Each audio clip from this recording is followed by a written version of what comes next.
Assalamualaikum warahmatullahi Salam wabarakatuh. warahmatullahi Salam wabarakatuh. sejahtera untuk kita semua, salam Indonesia, semoga sehat selalu. Pemirsa Jogja TV, kami kembali hadir dalam bincang hari ini.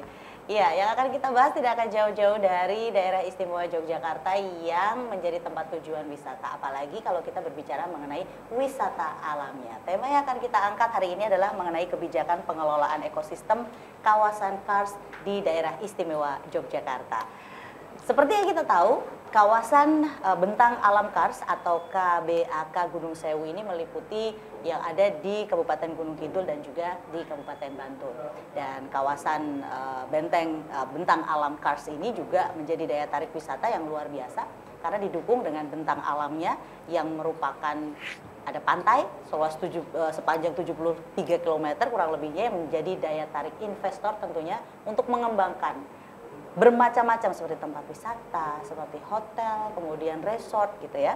Dan melalui konsep Among Tadi Dagang Layar, ini menjadi salah satu konsep yang diharapkan nantinya mampu untuk mengurangi kemiskinan dan meningkatkan martabat masyarakat Yogyakarta.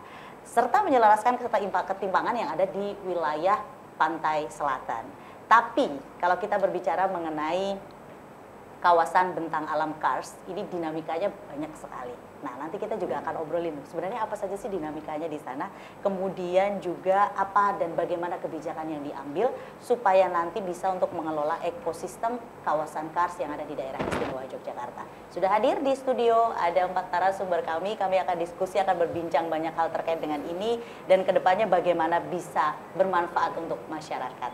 Yang pertama di samping saya, beliau adalah dari Komisi C DPRD Daerah Istimewa Yogyakarta, Bapak Lili Syaiful Ahmad, SP. Assalamualaikum Pak Lili. Salam warahmatullahi wabarakatuh. Tetap semangat Pak Lili. Semangat Ya. terus. Apa kabar kawasan Bentang Alam Kars Pak?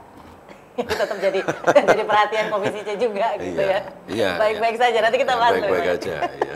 Kemudian juga ada Bapak Petra Sawacana STM SC, beliau adalah Ketua Umum Indonesian Speleological, ini agak-agak susah nih. Benar ya Pak ya saya? Ya, benar ya. Speleological Society atau ISS. Ya, apa kabar Pak? Kabar baik. Terima kasih sudah bergabung bersama dengan kami. Ya, Saya mau nanya. terima kasih sudah diundang. Iya, ISS itu sebenarnya apa? Tapi nanti dijawabnya ya. Ya. Kemudian kegiatannya apa saja? Ya. Tidak hanya mungkin saya yang nggak tahu, mungkin sebagian dari masyarakat juga masih banyak yang belum familiar begitu. Kemudian di sampingnya kalau ini ada ketuanya, di sampingnya ada penasehat dari ISS. Ya. Beliau adalah Profesor Dr. Insinyur Eko Teguh Paripurna MT selaku Ketua Pusat Studi Manajemen Bencana UPN Veteran Yogyakarta sekaligus juga penasehat dari ISS. Apa kabar Bapak? Alhamdulillah. Matur Berkati nuwun. sehat. Matur nuwun saudara di sini. Ini kalau berbicara mengenai apa saja ya yang menjadi kewaspadaan masyarakat di sekitar, saya tanya ke Bapak ya. Ini bukan nakut-nakutin ya Pak? Lebih ke mitigasinya gimana gitu ya Pak ya? Iya. Oke, baik. Kemudian juga ada Bapak Asisten Perekonomian dan Pembangunan Setda Daerah Istimewa Yogyakarta, Bapak Dr. Andes Tri Satyana MSI. Apa kabar Bapak? Ayam tentrem, tambah makmur. Iya. Bapak selalu punya slogan-slogan setiap ditanya itu. Terima kasih, sehat selalu untuk Bapak. Matur nuwun sudah rawuh di sini. Dan kami berlima, saya terutama akan banyak pertanyaan sekali. Di sini sudah ada beberapa list pertanyaan terkait dengan kawasan lindung geologi yang sampai saat ini belum ada pengaturan secara detail begitu ya di tingkat provinsi gitu. Tapi apakah benar demikian? Saya tanya dulu ke Pak Lili. Gimana Pak Lili kalau mengenai yang ini? Mungkin aturan-aturan lain dasar hukumnya banyak Pak, tapi secara detailnya apakah sudah ada? Belum. Baru proses. Jujur Bapak ya? Iya. Oke. Karena kan kita usulkan di periode yang lalu, di 2024 kita sudah usulkan dari Komisi C Ya. untuk proses ini. Jadi sebuah pansus. Kebetulan saya nggak ikut di pansus tersebut. Saya agak sedikit lupa apakah ini sudah jalan atau belum, Mas Petra. Ya. Itu jadi justru di sini saya mumpung ketemu sama ahli-ahlinya, Oke. saya juga akan pengen mendengarkan nanti Oke, siap. apa kelebihan dan kekurangannya dan kalau kemarin memang sudah muncul itu NA-nya tapi belum kita pelajari lebih detail. Jadi saya tadi minta detailnya.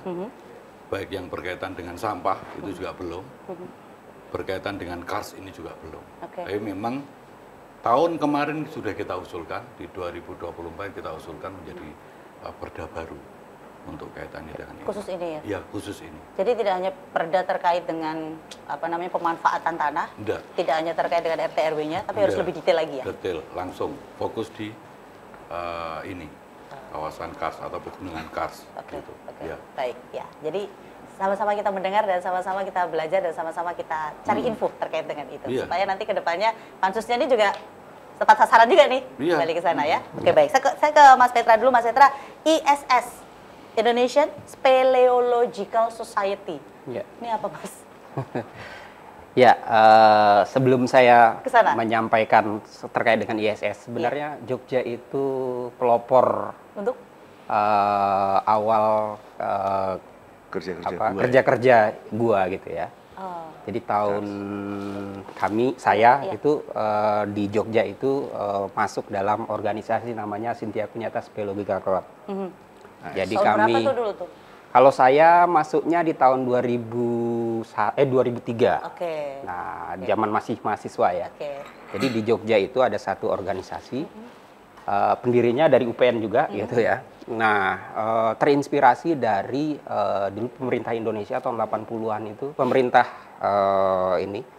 DIY itu mengundang satu peneliti dari McDonald dan tim dari BCRA dari Inggris gitu ya, untuk memetakan gua dan sistem sungai bawah tanah.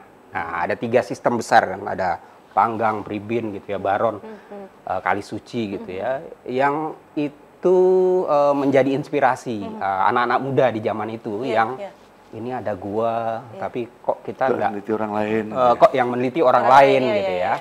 Nah, kita tuh belum tahu atau memang tahu tapi tidak melakukan waktu itu. Ternyata di tempat kita kan banyak tuh. Sebenarnya ini domainnya anak-anak pecinta alam zaman itu, mahasiswa zaman itu masih mahasiswa SMA gitu ya. Nah, ASC itu Cynthia Kunyata Speleological Club itu memang lahir di tahun 84 gitu ya. Nah, itu bermula dari ada satu namanya Bapak Speleologi di Indonesia, almarhum Dr. Ko, yang menggagas adanya speleologi di Indonesia gitu ya. Dan Jogja itu dia punya mainan sendiri dan punya potensi yang besar gitu ya. Sehingga Jogja dari berbagai organisasi speleologi, Jogja yang paling bertahan gitu. Nah, saya termasuk sampai saat ini diteliti juga nggak habis-habis. Iya, akan ada Gunung Sewu itu yang terpetakan sekarang sudah 708 titik gua. Itu baru yang terpetakan ya? Yang terdata, ya? Tapi yang terpetakan itu baru 20%-nya. Nah, kemudian di tahun 2005 kebetulan saat itu saya masih anggota ini, saya itu masih terlibat dalam awal penelitian Karlsruhe Universitas untuk pengangkatan air sungai di Bribin. Jadi kami di tim ASC itu menjadi salah satu dianggap tenaga ahli profesional bagi mereka gitu ya. Nah, mereka melihat, wah di sini anak-anak muda di sini, kalau di sana biasanya kan anak-anak muda itu waktunya pesta apa, dia datang ke sini. Wah, ini anak-anak muda sini eksplorasi gitu. Nah, memang saat itu persoalan identitas ini menjadi satu ini ya. Ketika kawasan Kars ini mulai naik isunya gitu ya, mulai banyak potensinya di ini. Nah, identitas ini kemudian mempertanyakan, apa ada sekolah speleologi di Indonesia gitu? Apakah ada? Nah, kebetulan karena kami basicnya banyak di geologi, di kebumian, karena bicara speleologi itu kan ilmu gua dan lingkungannya. Jadi semua bidang ilmu. Nah, makanya tahun 2015 ketika ada persoalan-persoalan Kars di seluruh Indonesia, itu butuh satu lembaga yang ini bagaimana lembaga-lembaga yang isinya ahli-ahli atau para caver yang punya potensi dalam melakukan pendataan, analisis gitu ya, untuk membantu masyarakat dalam mengembangkan kawasan Kars yang dianggap kering, padahal sebenarnya justru kawasannya kaya dengan air gitu. Baru 2015 itu kami berdiri atas dukungan dari 26 provinsi waktu itu. Dalam satu event bersama, kita butuh satu kelembagaan yang bisa membawa speleologi ini untuk bagaimana secara nasional, untuk bagaimana perlindungan, konservasi. Karena ini sudah dulu dilakukan oleh negara-negara maju di urusan. Dan itu basicnya di Jogja? Basicnya awalnya di Jakarta gitu ya, di Bogor gitu. Karena saya di Jogja, berarti base-nya sekarang di Jogja gitu ya. Jadi karena dia ada di berbagai wilayah kan, ada wilayah Papua, wilayah Sulawesi, ada wilayah, terutama wilayah-wilayah yang potensi karsnya ada dan penggiat-penggiatnya juga ada. Gitu. Termasuk beliau nih penasehat itu juga penggiat juga ya? Iya. Lebih duluan masuk dibanding dia. Iya, masuknya duluan. Iya. Saya 1083, 1984, 85 masuk. Oke, baik. Dan sampai sekarang masih jadi penasehat untuk itu ya. Bapak, kalau Bapak sendiri kan ini Ketua Pusat Studi Manajemen Bencana UPN Veteran Yogyakarta. Yeah. Kalau tadi berbicara mengenai gua, kemudian apa yang ada di sekitarnya. Nah, ini kalau saya ke Bapak kan lebih ke ini kekayaan alam. Cuman masyarakat juga kan harus aware. Ada apa ya bencana apa yang memang harus berdamai dengan mereka gitu. Nah, kalau kita berbicara itu, ancaman apa saja sih Pak bencana yang ada di kawasan Kars khususnya di daerah istimewa Yogyakarta? Gua itu sama dengan yang lain, sebenarnya ada bencana-bencana yang potensi yang alamiah, yang non alam gitu. Lantas yang baru-baru ini muncul ya bencana-bencana ekologis. Ya kalau yang alamiah kayak kecenderungan amblesan, gempa, kalau di kasnya di tepi pantai ada tsunami itu ada yang non alam, ada kecenderungan misalnya buang limbah nggak benar, ada hal-hal yang kemarin ada cerita sapi yang kena antrak dibuang, gitu. Itu juga ada risiko, ada kekeringan, gitu. Jadi banyak ancaman yang muncul termasuk kecenderungan melakukan tata kelola gua, kawasan gua itu seolah-olah kayak kawasan yang non gua. Jadi bikin rumah, bikin pabrik atau bikin ini kayak kita tinggal di Kars itu tidak boleh persis sama dengan tinggal di kawasan gunung api misalnya. Jadi ada kelakuan yang lebih berisiko. Jadi kecenderungan rekahan pada Kars, menjadi sistem air bawah tanah yang tidak punya kemampuan meresap sistemnya gitu, bukan dipori, ya dia akan ke bawah aja. Istilahnya kalau guruannya, kalau di Sleman kencing Senen, kira-kira di sekilo itu baru bulan depan. Gitu. Kalau di sana, ya kan, kencing di atas itu ya, grojok kencing, langsung sekilo itu udah minum air kencing gitu karena ngikuti rekahan, ngikuti sistem sungai. Dan kondisi ini masyarakat harus paham benar ya Pak ya. Nah itu, ini perkaranya di situ tuh. Jadi tata kelolanya itu yang harus beda. Karena pembangunan Kars itu kalau nggak hati-hati akan lebih berisiko dibanding bangun di tempat yang lain. Warning ini sebenarnya yang kenapa menjadi mengelola Kars dalam perspektif manajemen bencana itu menjadi penting. Bikin jalan di JLS misalnya, risikonya berbeda dengan bikin jalan di Bantul, di Cilacap. Gitu. Walaupun kita tahu idenya sama aja gitu, tapi desainnya sama, amdalnya cuma satu gitu. Nah itu yang belum dipetakan. Belum dipetakan dan belum ada regulasinya yang jelas. Belum ada. Oke, nanti akan kita bahas lebih banyak lagi. Kita jeda terlebih dahulu, tetaplah bersama kami dalam bincang hari ini.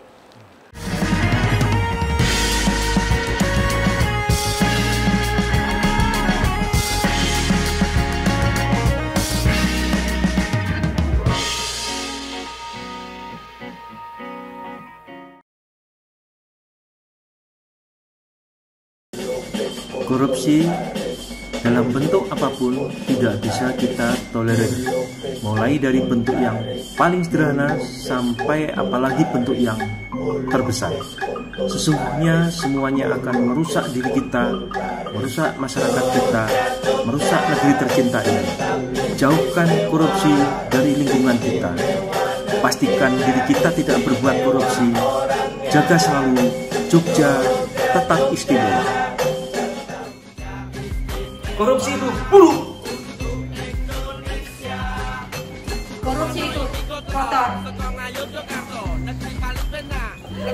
ini merugikan.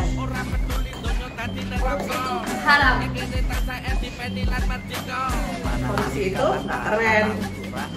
Di mana rajanya bersepi di kabur rakyat, demikianlah singgah bermartabat, berdiri kokoh mengayomi rakyat. Memayu hayuning bawono, soko zaman perjuangan nganti merdeka. Jadi istimewa bukan hanya daerahnya, tapi juga karena orang-orangnya. Kami dari Biro Pengelolaan Infrastruktur Wilayah dan Pemilihan Pemuda Sekda DIY dengan tegas tolak korupsi.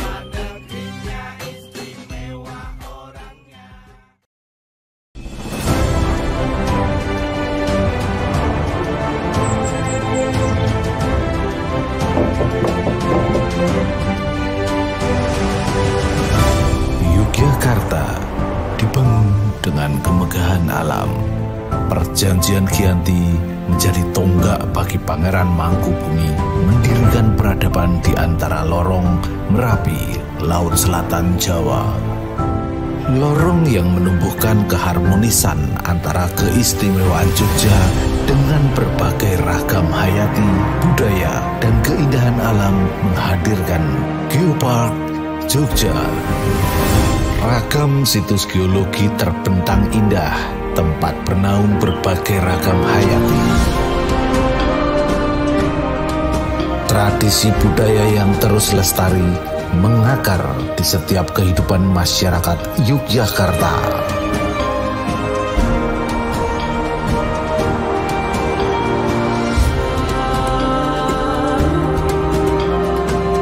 Bersiaplah menjelajah pesona Yogyakarta dalam setiap jengkalnya.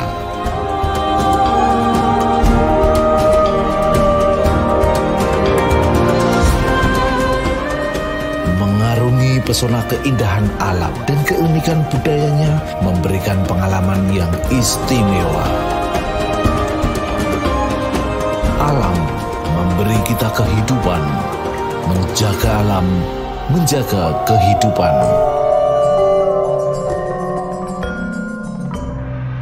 Hamemayu hayuning bawono.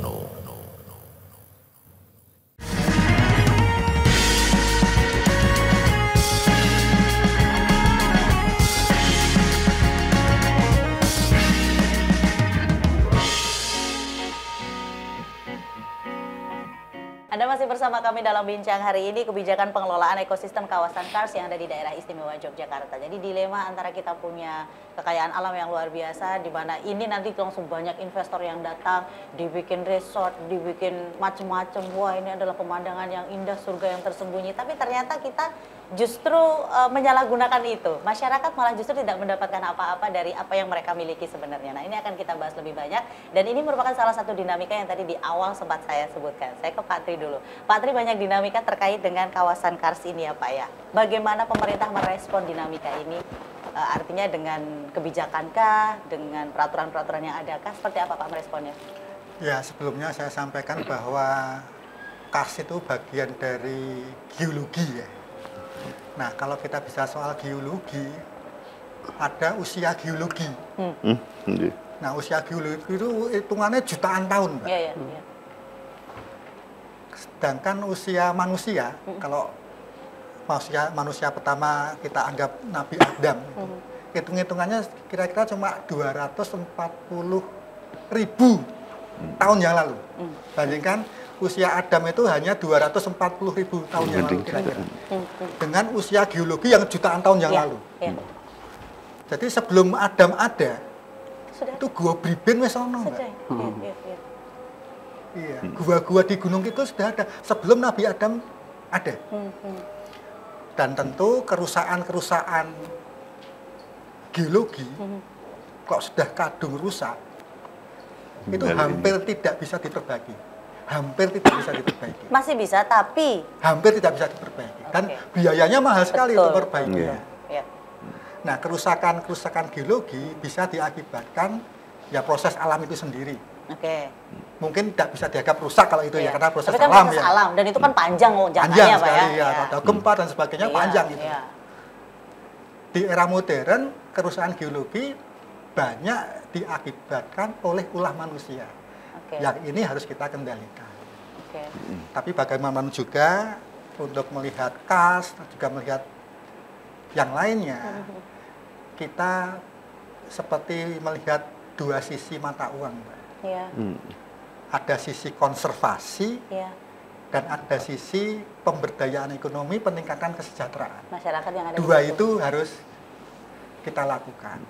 Kalau hanya sisi konservasi saja tanpa meningkatkan kesejahteraan masyarakat, lagu ngopo Gusti Allah menciptakan itu. Tapi kalau hanya melihat sisi ambisi ekonomi saja tanpa melihat sisi konservasi, pasti manfaat ekonominya juga tidak akan bertahan lama. Jadi sisi konservasi itu juga mendukung sisi ekonomi dalam jangka panjangnya. Jangan sampai kita hanya mengeksploitasi alam untuk jangka pendek, tapi jangka panjangnya rugi banyak sekali. Idealnya memang harus jalan bareng ya Pak ya? Jalan bareng. Tapi yang terjadi perlu kajian. Iya, tapi yang terjadi di lapangan gimana Pak? Itu idealnya kan harus jalan bareng nih Pak Lili. Ya, saya barusan dapat info dari teman-teman bahwa untuk registernya yang ini peralat ya, biar tidak salah. Registernya yang di Kemendagri lagi nunggu untuk yang berkaitan dengan Kars Geopark. Ya. Jadi apa yang disampaikan oleh Pak Tri ya memang menarik hal itu. Saya jadi belajar juga dari profesor dan juga dari Mas Petra bahwa hal-hal ini menjadi perhatian khusus. Saya pikir awalnya kalau kita berbicara tentang Kars itu hanya berbicara tentang wisata. Awalnya begitu. Kemudian kita coba kaji ulang bahwa ada hal yang berkaitan dengan ekosistem yang ada di seputaran Kars tersebut. Bahkan itu juga menunjang dari kehidupan dari masyarakat yang ada dan semua makhluk yang ada di seputaran situ, termasuk jin ya Pak Tri ya. Iya Pak Tri. Yang sering Pak Tri ini agak asik pokoknya. Ini saya ya perlu ditanya juga nanti Mas Petra waktu masuk di gua-gua itu. Apa yang pengalaman-pengalamannya sudah. Keajaiban. Ini muncul sebuah pertanyaan. Kalau seandainya Kars itu juga di dalamnya itu ada air bawah tanah. Mestinya di kawasan Kars atau kalau kita bicara Gunung Kidul, Bantul sebagian, Sleman ada juga ya Mas sebagian ya? Kars ada ya? Sleman enggak masuk ya, transisi. Oh iya. Epikars. Jadi mepet lah ya. Nah Kulon itu Progo ya. Malah Kulon Progo ada ya? Kulon Progo. Saya orang Kulon Progo Mas. Oh iya. Seplawan Kas Kulon Progo. Jadi orang Jogja saja. Nah, Bantul. Justru ini perlu ditelaah. Kalau kemarin orang mengatakan bahwa Gunung Kidul itu kekeringan, sementara Karsnya banyak. Kok bisa gitu Pak? Kok bisa gitu kan? Artinya ada rentetan di dalam. Bahkan mungkin nanti Mas Petra dan Pak dan Prof Eko itu bisa mengkaji.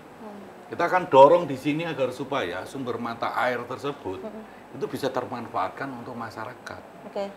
Baik untuk wisatanya dan juga untuk kehidupan makhluk hidup yang ada di sekelilingnya. Ini tantangan kita.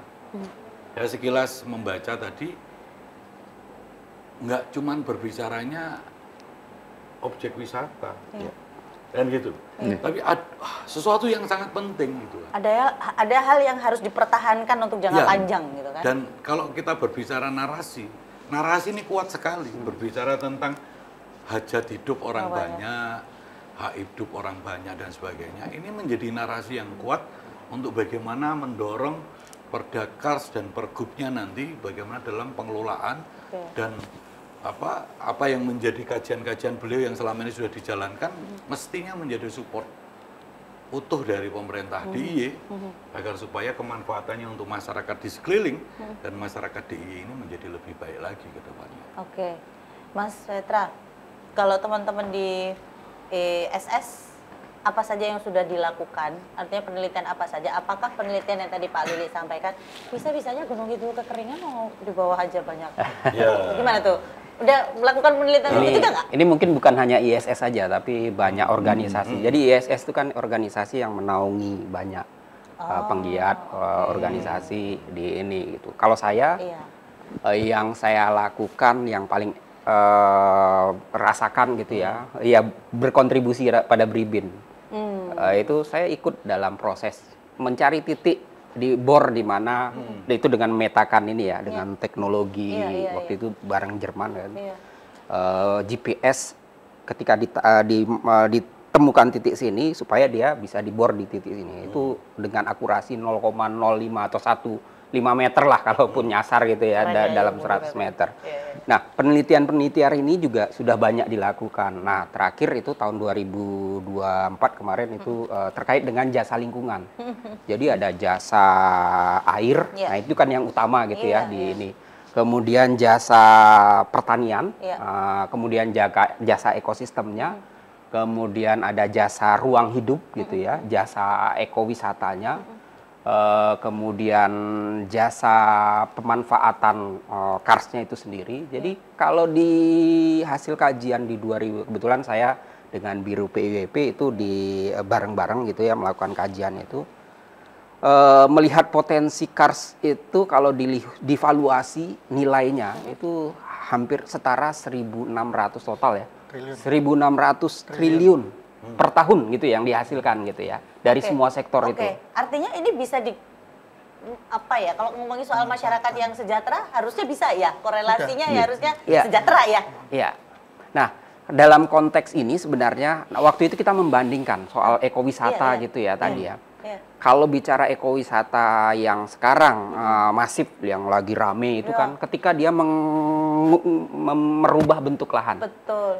Nah, waktu itu kita bandingkan bagaimana ekowisata yang dikelola oleh masyarakat dengan yang dikelola harus merubah lahan gitu ya. Investor besar secara ini air akan hilang nilai fungsinya ketika daerah epikars atau daerah serapan airnya itu ini. Tapi ketika jasa wisata itu nilai yang masuk itu ke investornya itu lebih besar daripada pajak, karena pajak yang kita hasilkan dan lebih cepat. Pajak yang dihasilkan itu kan dari retribusi. Nah, tapi ketika kita coba kaji di masyarakat dengan kelompok kan sistemnya di sana, itu ketika masuk kelompok itu tidak bersyarat gitu ya. Tapi margin mereka di satu tempat wisata itu bisa sampai 2 miliar per tahun gitu ya dari yang dikelola masyarakat. Nah, sementara kalau di yang sektor kelola investor tadi, dia kan satu terusan tiket ya.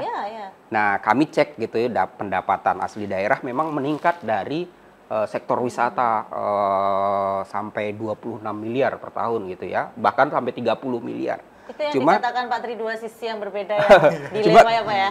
Ketika kita lihat itu, dia itu baru dari retribusi, belum pajak. Pajak itu tidak masuk karena ya kan jadi isu besarnya kan ini kawasan bentang alam kars, tidak ada izin, tidak ada ini. Nah, itu jadi fenomena yang ini. Artinya sebenarnya kalau jasa lingkungan itu bisa diterapkan, itu akan lebih bermanfaat. Ini contoh salah satu ini di Kars Belis gitu ya.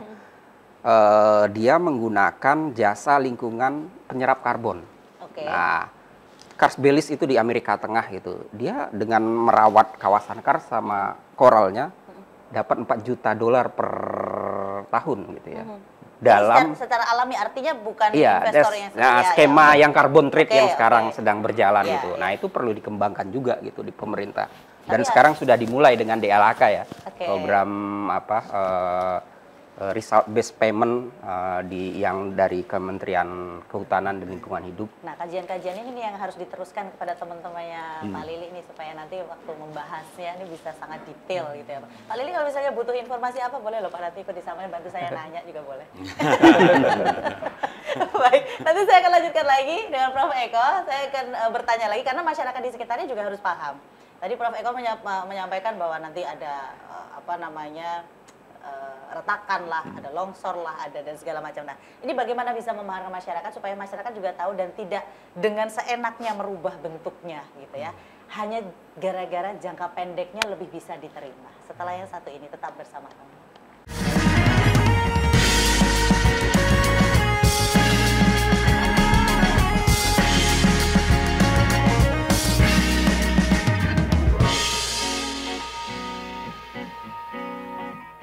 Reksa bumi ajek asih,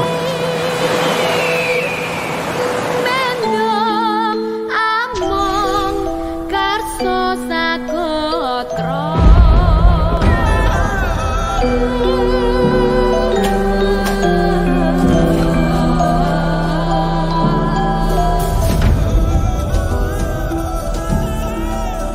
terpesona hadir dengan kemegahan alamnya.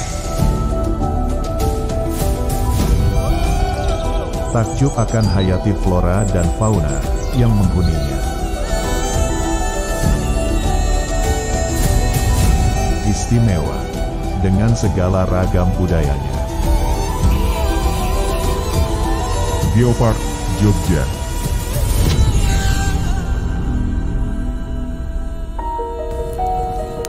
Proses vulkanik jutaan tahun yang lalu membentuk bumi Yogyakarta menjadi begitu istimewa. Secara alamiah oleh Sang Pencipta, Yogyakarta dibentengi deretan perbukitan menoreh di sisi barat, dan di sisi timur berdinding deretan dan perbukitan Batur Agung. Hal ini menjadikan bumi Yogyakarta memiliki lorong poros langsung yang terhubung antara utara dan selatan, yakni Gunung Merapi di utara dan Laut Selatan di sebelah selatan. Di garis lorong itulah di mana bumi Yogyakarta terbentuk. Setelah terjadinya perjanjian Giyanti pada tanggal 13 Februari 1755, Pangeran Mangkubumi memilih Yogyakarta sebagai tempat pendirian Keraton Yogyakarta bukan tanpa alasan. Pemilihan titik pusat pemerintahan yang diapit 6 sungai besar, berada di lorong antara Merapi, Laut Selatan, dan dibentengi perbukitan di sisi timur dan barat ini, adalah sebuah gagasan yang cerdas dari Pangeran Mangkubumi. Disinilah Keraton Yogyakarta dibangun untuk menjadi sebuah pusat peradaban yang subur makmur edipeni.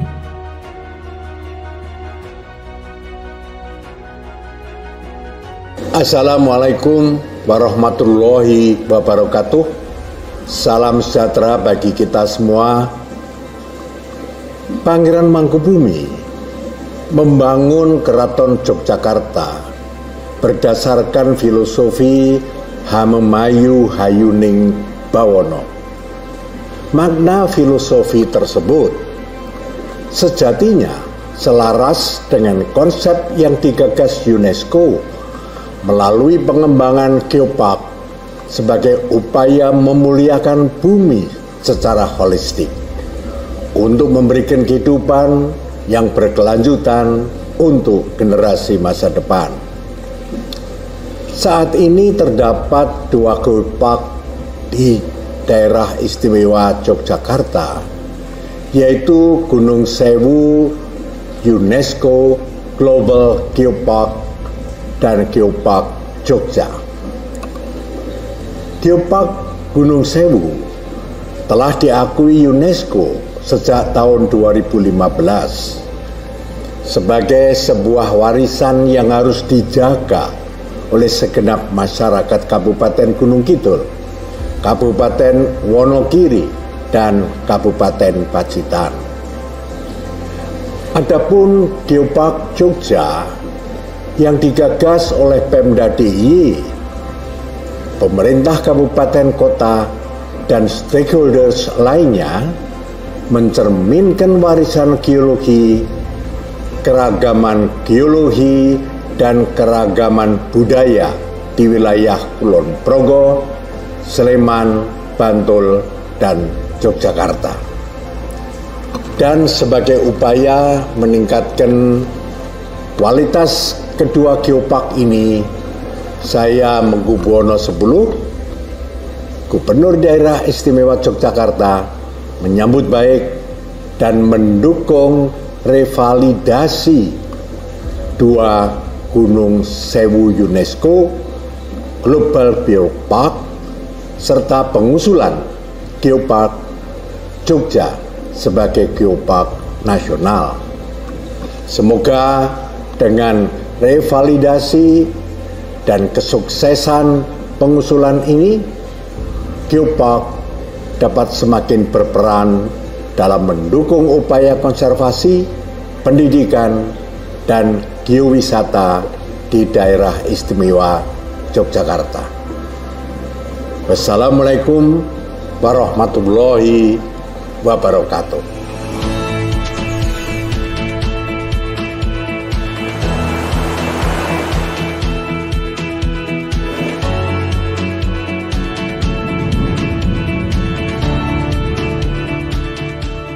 api purba raksasa menyisakan jejak geologi yang menawan sepanjang deret sisi tenggara Yogyakarta, menjadi satu kawasan global geopark Gunung Sewu.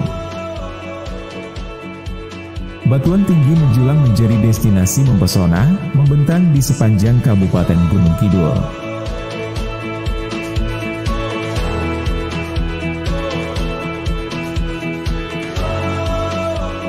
Deretan pantai yang selalu menawarkan keindahan menghiasi tepian selatan dari Wonosari, Wonogiri hingga Pacitan.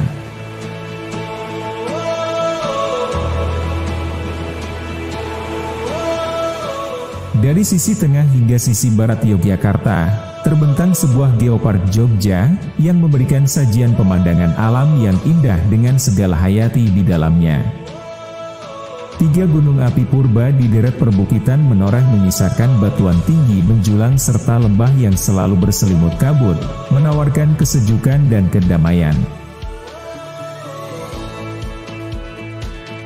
Ukiran alam terbentuk menjadi stalaktit dan stalagmit di berbagai gua berusia jutaan tahun. Di masa kejayaan pertambangan, Kulon Progo adalah penghasil mengkang terbesar di Pulau Jawa, meninggalkan sisa bekas tambang di Keliripan. Panorama menawan puluhan air terjun menghadirkan kesegaran sebagai sumber kesuburan tanah di Kulon Progo. Lembah Yogyakarta menjadi lorong yang menghubungkan Gunung Merapi hingga Laut Selatan, mewariskan berbagai situs geoheritage dan tradisi budaya yang terus lestari, tumbuh bersama peradaban masyarakat Yogyakarta. Saksi kedahsyatan lava pijar yang membeku hingga tumpukan abu vulkanik yang mengeras, menjadi berbagai destinasi unik untuk dikunjungi. Singkapan laut dangkal yang membentuk batuan menjulang, hingga goa beraliran sungai bawah tanah menghiasi lembah Yogyakarta. Tradisi masyarakat mengajarkan untuk memelihara, memiliki dan menjaga setiap jengkal tanahnya, senantiasa selaras dengan alam. Peradaban yang membentuk tradisi budaya kian lestari, terus tumbuh harmoni, menjadi sebuah situs budaya. Menjaga kelestarian hayati flora dan fauna, menjadi cerminan masyarakat Yogyakarta, terbentuk sejak ratusan tahun silam, hingga kini. Geopark Jogja adalah upaya pengembangan kelestarian situs bumi, situs budaya dan situs ragam hayati, yang ada di Yogyakarta, sebagai saksi sejarah terbentuknya setiap jengkal tanah yang dipijak masyarakat Yogyakarta. Tanah di mana kita tinggal, selaras dengan alam yang memberi kita kehidupan. Sepantasnya kita terus menjaga, melestarikan dan memanfaatkannya untuk kehidupan yang lebih baik di masa kini dan masa depan. Hamamayu, Hayuning, Bawana.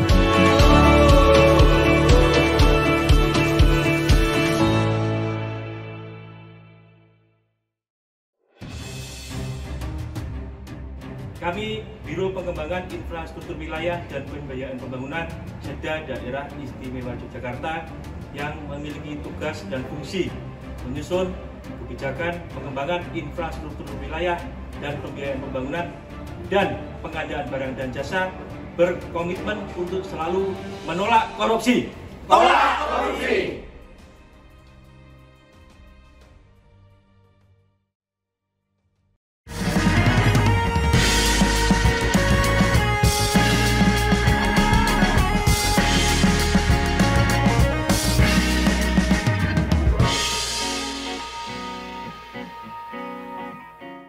Kebijakan pengelolaan ekosistem kawasan Kars di daerah istimewa Yogyakarta patut berbangga, patut bahagia karena daerah istimewa Yogyakarta memiliki kekayaan yang luar biasa.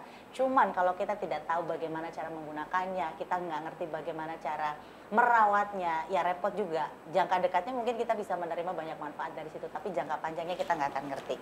Profesor Eko, mitigasi Prof, kita berbicara mengenai mitigasinya, upayanya seperti apa? Mitigasi yang dilakukan dari berbagai ancaman bencana yang tadi di awal Prof sudah sampaikan. Ya, kayak skipping mata uang nih, kalau kita menggunakan memanfaatkan di satu sisi, maka sebenarnya mengurangi risiko perlu dilakukan di sisi lain. Ya, memanfaatkan sebagai jalan, tapi lupa tidak memetakan sistem gua yang ada dan sistem ya di bawahnya, maka kan ada rapuh. Dengan demikian sebenarnya pemetaan, penguatan itu menjadi penting. Terus kalau kita mengambil air di titik, tapi tidak menjaga air masuknya di mana, sehingga air deras mengalir di permukaan. Yang menarik sebenarnya juga air mengalir dalam satu sistem sungai bawah tanah tidak merata. Ini juga akan berisiko air itu tidak terbagi secara baik dalam waktu. Ini juga penting, artinya juga di dalam satu sistem sungai bawah tanah itu ada bagian-bagian yang perlu dikonservasi. Nah, biasanya kita menuduh menggunakan masyarakat yang merusak kars. Tapi kalau kita lihat fakta yang ada, sebenarnya kerusakan-kerusakan itu lebih dipicu ketika kita mengundang investor yang mekanisme grabbingnya itu lebih kuat di tempat-tempat itu, sehingga ada shock gitu. Perubahan morfologi yang mendadak. Kaget nih alamnya nih. Iya, sehingga banjir menjadi sering terjadi, termasuk misalnya kita salah dalam mengelola ruang. Nah, ini juga menarik. Pelajaran dari masa lalu itu seolah terpotong ketika ada kemajuan. Iya, tapi... Jadi dulu terkenal ada terasering. Iya. Jadi dulu terkenal dengan olah tanah minim, bertani minim olah. Jadi sehingga ada panen harian, hanya menyebar, panen mingguan. Nah, itu tidak dilakukan, seolah-olah bertani di kawasan kars itu sama dengan bertani di Bantul, sama dengan pembagian air, pembagian ruang itu perlu dilakukan. Nah, termasuk ancaman-ancaman, misalnya potensi longsor, potensi ambesan, rubuhan, itu juga perlu dicermati. Nah, biasanya intervensi skala besar itu memunculkan anomali risiko yang lebih kuat. Intervensinya dari mana nih? Dari pihak-pihak yang mau... Ya, misalnya bentuk perataan morfologi untuk bangun gedung. Oke. Ya, ada hotel, ada cottage, ada apa. Gitu. Perlu diingat, kars itu modalnya itulah konikelnya. Jadi surganya itulah konikelnya. Tapi ketika kita mau melakukan bukan adaptasi terhadap karsnya, tapi meratakan. Ini kan jadi mereka bertolak belakang kita gitu ya. Ya, jadinya harusnya gitu. Semua bentuknya, semua bentuk investasi itu termasuk warga dalamnya ada beradaptasi terhadap morfologi karsnya, ekosistem karsnya. Ya, mereka harus konsultasi dulu nih sama Prof Eko, sama Mas Petra juga harusnya.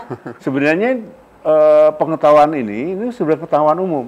Tapi kenapa masih terjadi juga begitu? Ya, karena merasa logika berpikirnya itu tuntutan bisnis itu tidak seperti itu gitu. Jadi, jadi harusnya dilakukan adaptasi. Hitung-hitungannya misalnya juga sebenarnya di Gunung Kidul itu berkembang. Warga, kalau misalnya cottage warga itu juga menarik. Tapi maaf ya,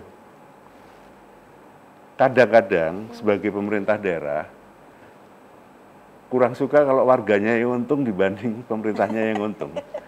Mungkin gitu. Kita potong dulu ya Pak ya. Saya menarik ini, saya mau lanjut ke Pak Tri. Karena ini termasuk dinamika Pak Tri. Ini termasuk dinamika dan respon dinamika dari pemerintah sendiri. Pak Tri sudah beberapa menyampaikan ya. Nah, salah satunya apakah ada arahan ke pemerintah daerah, ke kepala daerahnya Pak Tri? Iya.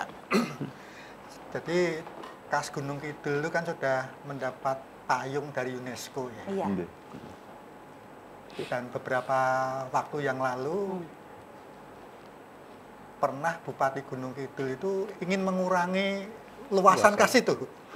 mengurangi luasan kars artinya dialihfungsikan? Supaya tidak terkena hukum kas gitu ya. Kawasan bersurat ke gubernur gitu. Dari sekian hektar menjadi sekian hektar kan intinya seperti itu. Dikecilkan. Itu efeknya apa kalau begitu? Supaya agak punya keleluasaan untuk investasi. Investasi, membongkar. Karena kalau luasannya terlalu seperti itu kan ada batas-batas ya. Nah, Pak Gubernur cuma jawabnya itu tidak mengiyakan dan tidak melarang, tapi syarat-syaratnya oke banget itu. Boleh, asal disetujui ini, setujui Pak Eko, setujui siapa itu. Jangan-jangan kan sudah paham apa yang dimaksud Pak Gubernur. Iya, harusnya sudah paham bahwa nggak boleh, harusnya gitu ya. Gitu. Itu contohnya. Jadi memang godaan-godaan peningkatan kesejahteraan dalam jangka pendek ini menjadi utama. Padahal dari sisi negara, dari sisi pemerintah, itu kita tanggung jawab kebaikan jangka panjang untuk semua orang. Tapi kebaikan jangka pendek untuk sedikit orang itu ya tanggung jawab pribadi dan perusahaan. Nah, mengidealkan antara dua ini yang kemudian perlu ada kompromi-kompromi. Seperti itu. Ada syarat-syarat yang mungkin berbeda membangun di kars dengan yang bukan di kars. Bukan nggak boleh ya, tapi ada syarat tertentu yang adaptasinya itu berbeda dengan kawasan yang bukan kars. Seperti itu. Berarti ini benar-benar butuh perda yang detail dan jeli. Kuat. Butuh nggak teman-teman ini juga untuk duduk dalam penyusunan perdanya? Jadi kalau teman-teman investor itu melihat Pak Eko Teguh itu zamannya Flintstone gitu. Padahal enggak itu ya. Kebijakannya ngono Pak Eko. Artinya sampai segitunya mereka. Iya. Buat pemikir zaman Flintstone ini. Karena kalau ngomongin soal arahan ke pemerintah daerah, kan berarti ada 3 nih ya. Ada Gunung Kidul, ada Bantul, ada Kulon Progo jemaahnya gitu ya. Dan ini apakah sudah dilakukan juga? Sudah. Tentu tingkat detailnya yang kemudian perlu lebih ya, misalnya ada membuka kawasan baru, ada jalan baru. Nah, ini perlu tingkat detailisasi di bawahnya itu ada rongga-rongga enggak gitu. Kalau ada rongga berapa puluh meter dari jalan yang akan dibangun. Nah, ini kadang-kadang regane ya larang Mas. Itu. Ya kata-kata seperti itu. Nah, ini sekarang masyarakat udah paham ya, kenapa kok jalannya dibikin belok-belok. Ini urusannya sama itu. Lurus aja bisa, bukan masalah itu karena di bawah ada hal yang harus dilindungi. Dengan dimana kita harus membuat sarana prasarana yang memudahkan masyarakat, tapi juga kita harus melindungi itu untuk jangka panjang. Nah, kalau sudah terlanjur, gimana tuh Pak? Ada manajemen trafficnya nanti barangkali yang boleh melintas, tonasenya sekian dan sebagainya. Seperti itu. Oke, baik. Siap. Masih ada waktu untuk sesi ini atau kita jeda dulu? Baik, kita akan jeda terlebih dahulu. Sesaat lagi kami akan segera kembali. Tetaplah bersama kami dalam Bincang Hari Ini.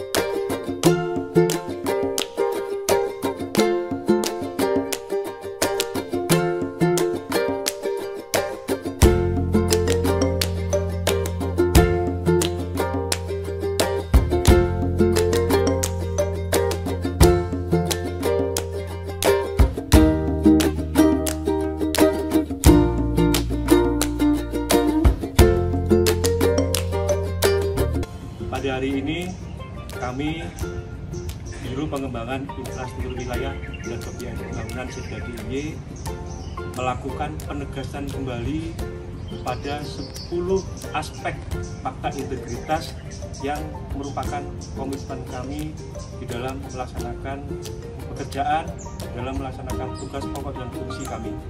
Mudah-mudahan ini menjadi pengingat untuk kita semua pegawai di lingkungan Biro PIWPP dan dengan harapan mampu memberikan upaya pengendalian, pencegahan, dan mengingatkan kembali kepada kami semua terhadap tugas dan pokok kami di biro ini.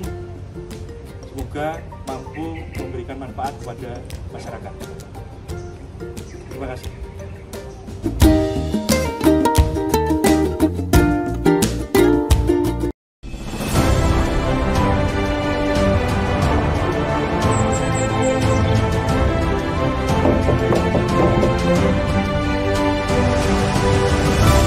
Yogyakarta dibangun dengan kemegahan alam. Perjanjian Giyanti menjadi tonggak bagi Pangeran Mangkubumi mendirikan peradaban di antara lorong Merapi, Laut Selatan Jawa. Lorong yang menumbuhkan keharmonisan antara keistimewaan Jogja dengan berbagai ragam hayati, budaya, dan keindahan alam menghadirkan Geopark Jogja. Ragam situs geologi terbentang indah, tempat bernaung berbagai ragam hayati. Tradisi budaya yang terus lestari mengakar di setiap kehidupan masyarakat Yogyakarta.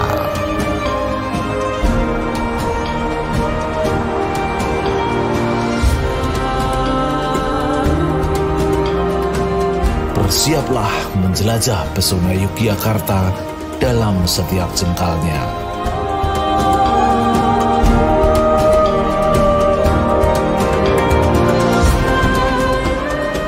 Mengarungi pesona keindahan alam dan keunikan budayanya memberikan pengalaman yang istimewa. Alam memberi kita kehidupan, menjaga alam, menjaga kehidupan.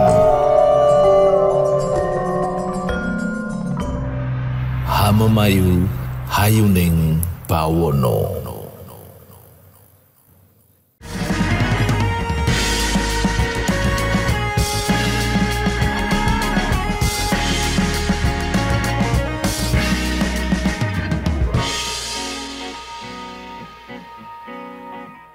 Ya, Anda masih bersama kami dan kami masih membahas mengenai kebijakan pengelolaan ekosistem kawasan Kars yang ada di daerah istimewa Yogyakarta yang memang selalu istimewa. Jadi mudah-mudahan dengan obrolan kita ini masyarakat juga semakin tahu bahwa ternyata kita memiliki kekayaan luar biasa, terutama kawasan Kars yang ini memang harus dilindungi.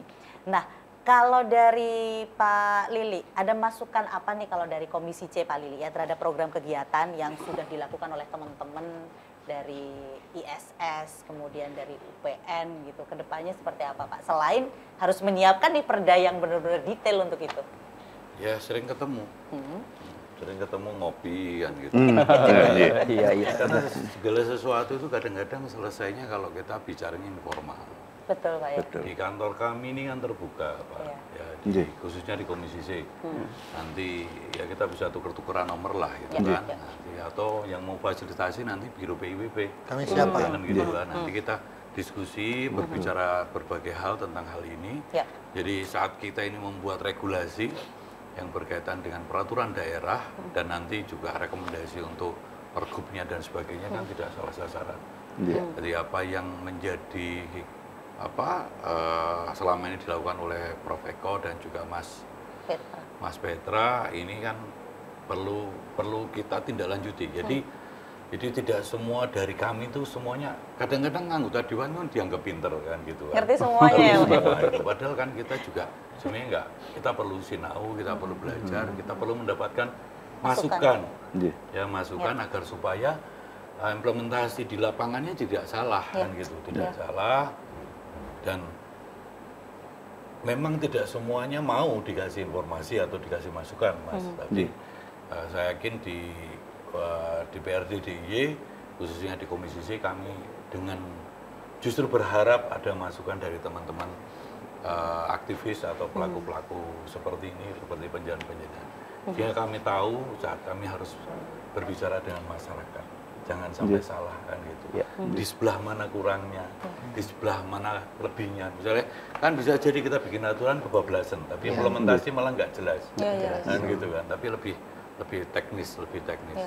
Kalau bahasa perda memang tidak bisa langsung pengerucutan. Iya. Nanti teknisnya nanti di pergubnya. Jadi paling tidak kerangka dasarnya sudah ada. Termasuk ini Mas, sering di dalam sebuah rumusan-rumusan perda baru atau pansus-pansus kami sering menyampaikan bahwa pendanaannya tidak hanya cukup jadi draft pendana ini kasuistik ya. Dalam perda itu kadang-kadang ada pembiayaan atau pendanaan dengan APBD DIY. Kalau saya ada di situ atau saat kami di rapat Bapem gitu, itu kita sampaikan gitu bahwa APBD DIY dalam kurung itu APBD murni dan dais. Sehingga harus lebih detail ya. Tidak ada tarik-tarikan. Dan apalagi saat berbicara dengan Kars Geopark ini, kalau dari saya menyerap dari beliau bertiga yang sudah ngendiko, ini tidak bisa tidak. Artinya ini bisa masuk dalam kerangka kebudayaan. Dan setahu saya waktu kemarin kita nyusun tentang perda tata ruang di tahun 2023 ke tahun 2043, ini Kars juga sudah masuk. Nah, tinggal kita tempelkan lagi. Dan kebetulan dalam bulan depan kita akan sudah masuk, sudah disepakati di Bapem tentang perda pariwisata berbasis budaya di kelurahan. Artinya pengerucutan yang berkaitan dengan Kars di masing-masing kelurahan yang di Gunung Kidul, Bantul dan sebagainya, yang itu kan bisa kita mainkan di situ. Ada kalimat berbasis budaya, Mas. Nah, waktu itu kita juga masukkan pendidikannya dong yang berbasis budaya juga. Artinya kita asik lah, seneng lah gitu kalau terus nanti kan lah Mas Petra, Pak Eko, monggo kita diiseni ya biar kita lebih paham gitu Mbak. Supaya kodamnya lebih banyak ya. Jadi kalau bahas di pansus tuh mantap begitu ya. Baik Mas Petra, ini karena di sesi terakhir Mas Petra, bagaimana kita bisa mempertahankan kalau kita ngomongin soalnya dari UNESCO tadi kan kita ada UNESCO Global Geopark Gunung Sewu ya. Gitu. Dengan kondisi yang sekarang ada, pembangunan di mana-mana, investor datang silih berganti. Ini rame aja karena ada influencer yang terkenal terus akhirnya jadi masalah. Sebenarnya sebelumnya kan sudah banyak pelanggaran-pelanggaran tuh ya. Gimana kita bisa mempertahankan itu? Ya, kalau saya sih harusnya Jogja ini bisa menjadi pembeda gitu. Itu juga yang terjadi pada saat proses penetapan KBAK. Jadi Jogja ini cukup kuat gitu ya mempertahankan pengorbanannya gitu ya. Dulu tuh ada beberapa wilayah yang di enclave gitu ya. Dibanding di KBAK kawasan Bentang Alam Kars lainnya, Jogja ini yang paling struggle gitu ya karena banyak akademisi zaman itu yang dan temuan baru sekarang justru wilayah Bedoyo yang wilayah pertambangan ancaman terbesar Kars itu kan perubahan lahan. Nah, yang banyak itu pertambangan. Nah, justru sekarang ditemukan bahwa itu sistem tangkapan hujan utama, sistem Kali Suci ke Bribin gitu ya. Nah, tapi itu udah terlanjur dikeluarkan atau dienklavkan lah bahasa geologinya. Tapi secara geologi pun masih jadi pertanyaan, perdebatan gitu ya. Kenapa itu dienklavkan ya? Karena mungkin waktu itu mengorbankan. Nah, kemudian kalau dilihat tadi, saya sepakat tadi dengan yang budaya tadi, karena hasil kajian kemarin itu ketika itu diserahkan dalam konteks komunitas, budaya itu akan lebih muncul dibanding pada investor yang satu terusan. Kan dia nggak ngerti sejarahnya. Iya, kita contoh aja ini ya, Bukit Breksi ya. Bukit Breksi itu kan sekarang berapa peningkatan ke desa gitu ya dibanding tambang. Karena ketika waktu kita kajian sekarang dalam proses kajian tambang itu dana yang masuk ke desa itu tidak tercatat di APBD gitu ya, APB kelurahan gitu ya. Saat ini dari semua IUP yang ada justru wilayah-wilayah yang eksploitasinya kencang itu di Jogja itu dia cenderung lebih tingkat pertumbuhan ekonominya lebih kecil dan lebih miskin daripada desa yang tidak ada kelurahan yang tidak ada ini kegiatan pertambangan. Kemudian yang speleologi itu ilmunya luas ya. Sampai ke ekonomi diajarin juga. Tapi gua doang belajarinnya. Jadi karena memang ilmu speleologi itu ilmu gua dan lingkungannya. Nah, termasuk itu tadi ya. Bicara speleologi itu sebenarnya kan fungsi pengontrol utama sistem ekosistem yang ada di sekitarnya. Nah, bentukan speologi dari adanya sistem air, perbuaan. Nah, itulah kemudian interaksi itulah yang kemudian menjadi satu sentral bagaimana ekosistem itu bekerja. Nah, kalau kita melihat jasa lingkungan, ternyata Jogja itu tidak punya sejarah bahwa Jogja itu provinsi yang merupakan provinsi pertambangan gitu ya, eksploitasi. Peruntukannya gitu. bukan Bukan itu gitu. Tapi budaya tadi yang cukup menguat sehingga malah kemarin dari DLHK itu kan ada dana ya dari pusat terkait dengan RBP Result Based Payment. Kita kan menandatangani Paris Agreement. Jadi negara maju itu berkontribusi dananya untuk siapa negara-negara yang mampu menjaga kawasan hutan, kawasan ekosistem, termasuk Kars ini ya, termasuk Kars gitu ya, yang mampu menjaga supaya kita bisa klaim. Nah, sekarang kan lagi uji coba beberapa wilayah di di Ombo. Nah, itu ada masyarakat yang dia mengelola air, ngambil air. Kalau di Bribin itu kan teknologi besar. Nah, mereka teknologi sederhana. Waktu itu kami melatih mereka untuk masuk gua. Nah, ini salah satu caranya seperti itu ya untuk mempertahankan itu ya. Oke, baik. Prof Eko, apa yang bisa diberikan oleh teman-teman yang ada di pusat studi? Iya, pusat studi itu banyak macamnya ya. Pusat studi lingkungan. Kebetulan kami pusat studi bencana. Nah, maka yang dibaca itu udah bagaimana sebenarnya pusat studi bencana mampu membantu semua pihak mengurangi risiko atas mismanagement ya kesalahan tata kelola kawasan Kars, sehingga bentuk informasi warning atas ini loh jalan dibuat dengan satu AMDAL padahal berbeda, sehingga itu salah satu warning. Tentu ada yang marah pasti gitu ketika itu dulu saya sampaikan.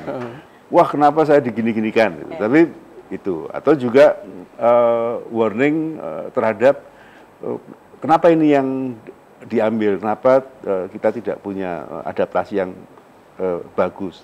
Masuk pada jenis tanaman yang ditanam. Jadi bentuk-bentuk mengidentifikasi potensi ancaman, lantas juga bentuk-bentuk upaya memperkuat warga. Hal-hal yang lain juga sebenarnya dalam tanda petik tadi menemani diskusi ngopi yang itu juga bagian dari proses. Dan kebetulan pusat studi kami lebih bekerja kan ke pengelolaan risikonya yang berbasis komunitas. Jadi kerja-kerja di lapangannya juga lebih mengarah pada bagaimana partisipasi warga itu kuat. Sering alasannya selalu kalau di kawasan Kars ini, kalau Kars tidak dikurangi, gitu, maka warga kami itu tidak bisa meningkat ekonominya misalnya itu.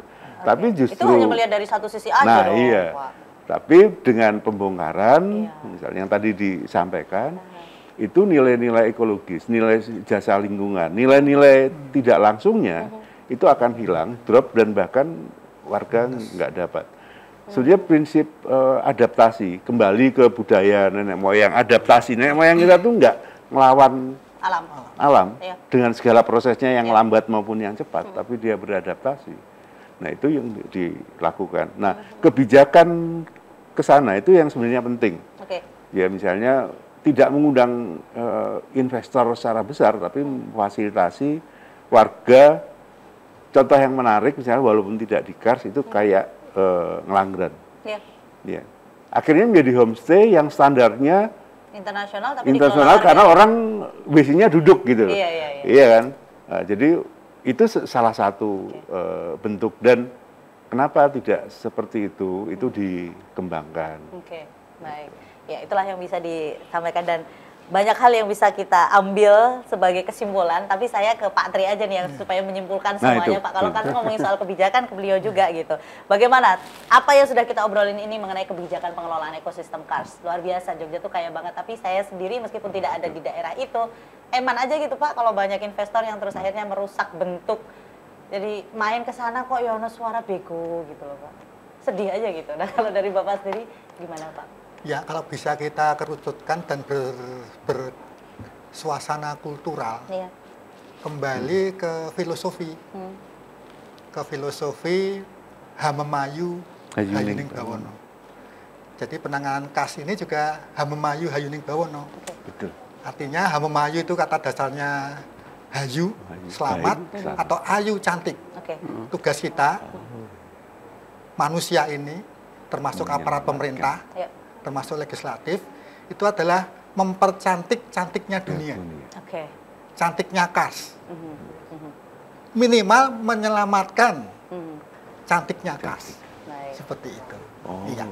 Segera saja, mudah-mudahan Perda segera dibentuk dengan detail yang tidak bisa memuaskan banyak pihak, tapi paling tidak bisa bermanfaat untuk masyarakat, tidak hanya jangka pendek tapi juga jangka panjang, harapannya gitu. Menyelamatkan semuanya. Menyelamatkan semua. Termasuk investornya. Oke. Biar tidak salah. Iya, Pak. Biar tidak salah. Iya, betul. Kita harus semua harus kita lihat ya. Oke, baik. Jangan cuma masyarakat umum. Betul. Tidak cuma alam, tapi investornya juga harus selamat. Supaya meningkat juga kesehatan, kesejahteraan gitu. kita. Jadi, matur nuwun Pak Lili, Pak Mendra, Prof Eko dan juga Pak Tri, terima kasih sekali. Mudah-mudahan banyak informasi yang bisa kita ambil dari sini. Masyarakat juga semakin paham bahwa inilah Yogyakarta yang memiliki banyak kekayaan, apalagi kars ini yang harus kita jaga bersama. Matur nuwun, terima kasih, salam sehat untuk kita semua dan sampai jumpa lagi. Assalamualaikum warahmatullahi wabarakatuh. Waalaikumsalam warahmatullahi wabarakatuh.